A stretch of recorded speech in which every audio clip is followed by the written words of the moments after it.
Kadhi nyime en ni kwayo ogol ne jokristo mondo obed akicha gi puonj magalagala ma imiyogi kod jodolo. E okenge makedo gi puonj magalagala ma ichiwo kod moko kuom jodolo, kanisa mar Anglican ochako chenro mar yalo ne jokristo magi e gwenge ma Mwea Mbere ka jadolo mar Archdiocese ma Mbere Moses Masamba lero ni kanisa nyaka bede ong'ala manyime e puonjo jopiny e wi kedo gi yedhe mamero ji. Puonj magalagala ka achiel kod midhiero mamoko ma okwakwa nyuola. Kauloso e kinde nyasi mar puodho riwruok mar jokristo e kanisa ma St. Peter's Cathedral e Mbere North County ma Embu. Bishop Masamba noyango ne anyuola kalo midhiero mathoth ma kanisa nyaka wuog oko mar kedogo. Oywago medruok mar iye mohiwo kind jopuonjre manyiri kendo kwayo jod bura mondo we chugo chike madhi hinyo jopiny. Kuna dropout mingi zinakuja asa tamu ijao. Unaona wanafunzi wamejiandikisha, they registered kufanya mtihani, alafu wanatoka kwa mambo mbalimbali.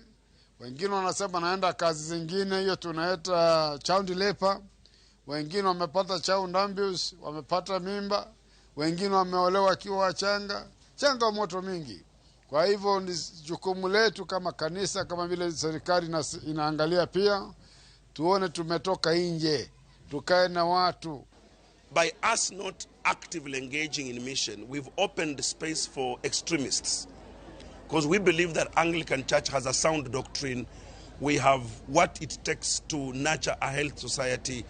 But for some reason, we've opened the space where now we have extremists, for example, like Shakahola. And in the past, we have also had many other strange doctrines that have misled people.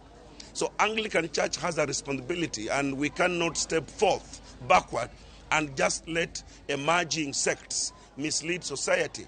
So we as Anglicans, and indeed we are calling on the entire church that believes in the right doctrine, not to allow this kind of erroneous doctrines to continue. Magogin paroma